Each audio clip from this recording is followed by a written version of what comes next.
Greetings, wicked peoples. Fishie 22.8 here, and today I have something special for you. I have the Transformers, ReGeneration One. It has been 20-some-odd years since the Autobots have left Earth and returned home to Cybertron. In that time, much has changed. We now return to the Transformers. Witness. Zero space. The absolute end of everything. Or the beginning. Witness. The Lords of Light and Darkness.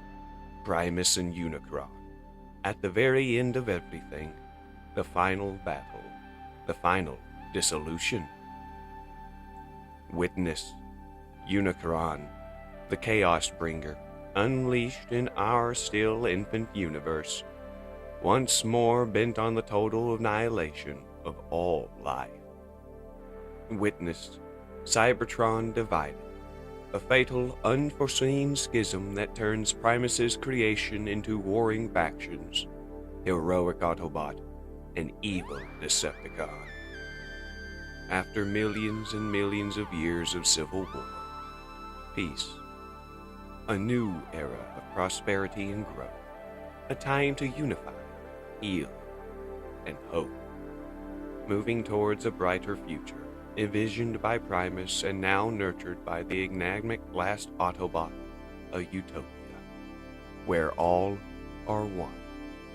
Unfortunately, in other places on Cybertron, the Decepticons still hold resentment over their loss in the Civil War.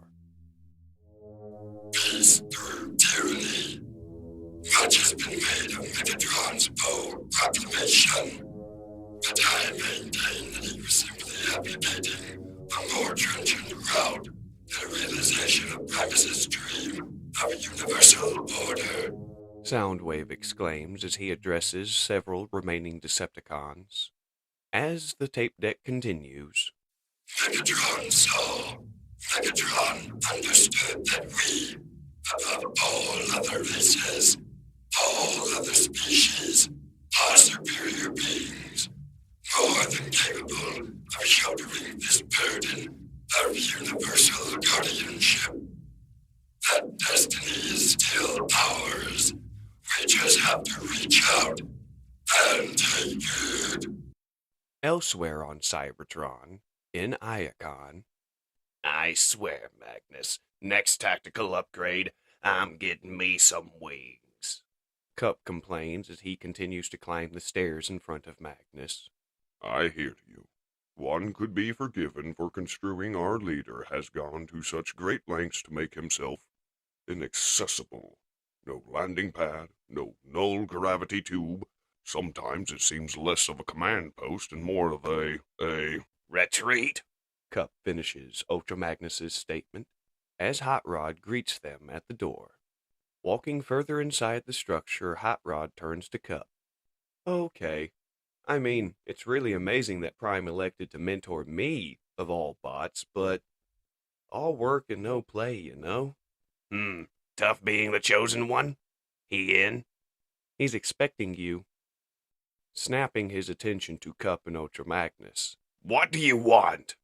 Ultra Magnus informs Optimus that Cup has information on the Separatists in Cybertron who are causing more and more trouble. Cup points that they will be a threat and we need to nip them in the bud. Optimus simply stares at both of them. No. Such an assault would merely galvanize support for the dissidents. As time passes and Megatron's glorious second coming fails to materialize, whatever undefined threat these Neo-Decepticons do pose will fade away. As Cup tries to protest, Optimus turns his back. Hot Rod will show you out. Witness. As the clamor for Earth's abundant natural resources intensifies, multiplies, battles are lost and won. Both sides throughout the conflict increased their ranks with combiners, headmasters, target masters, power masters, pretenders, and multitudes of variants for an ever-evolving theater of war. At one point before the darkest hour of this conflict, Starscream gained the powers of the Underbase and wiped out multitudes of the Cybertronians on both fronts. Cybertron, present day. Ruckus, Spinister, and several other Decepticons make an assault on an Autobot facility. Once the advance team has cleared the way, Soundwave enters the room. Now, let us show them what we truly think of their new order. Access granted to Orbital Defense Network. Display TKD-17, Asteroid Smasher, and prepare for gyroscopic adjustment. Ready. As Cybertron's orbital defense platform rotates and aims at Cybertron itself, an alert goes off. Proximity alert. Mobile space debris detected in grid row Kappa 9. Emergency activation. Prepare to fire.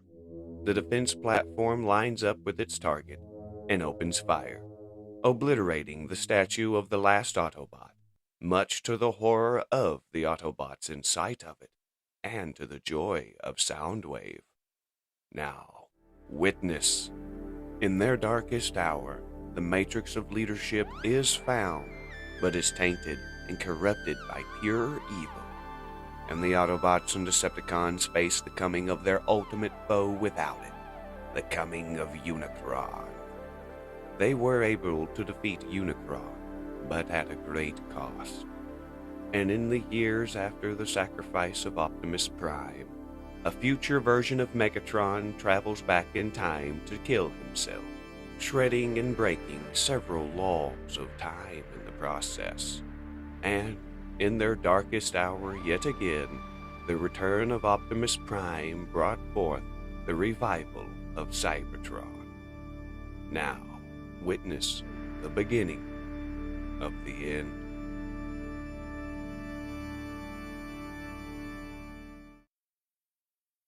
And that, my wicked viewers, has been issue 1 of Simon Furman's The Transformers, ReGeneration One, a continuation of the original 1980s Transformers comic, picked up 20-some-odd years later.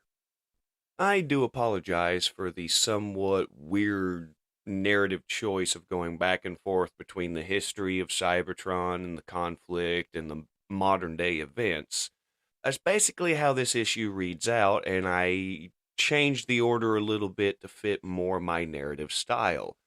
I hope I didn't lose you all with that, and the next few issues don't really follow that format after this, so it'll be normal sailing of the issues being turned into as G1 episodic as possible, and I hope you enjoy that. Now, if you're able to find a copy of Transformers ReGeneration One physical, please pick it up and read the entire story for yourself. It's not a bad read.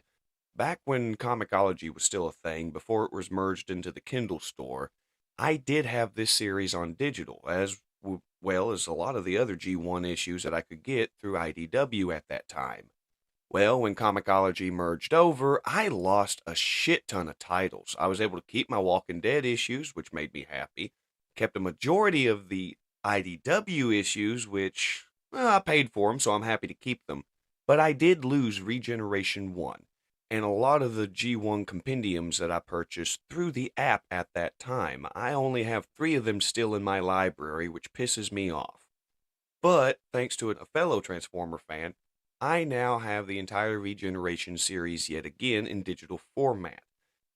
It is a little bit more of a pain in the ass for me to go through and get the images and make the video out of it, but at the same time, thank you so much for giving me access to something I have already purchased and then lost access to. That is the downside of having digital media. You may lose the access to it at any time when the license holder says, you know what, we're pulling it from the digital stores and we're not supporting it no more. So that's why I encourage you all to pick up your own physical and digital copies of whatever series that I have covered, if you can acquire the physical and digitals.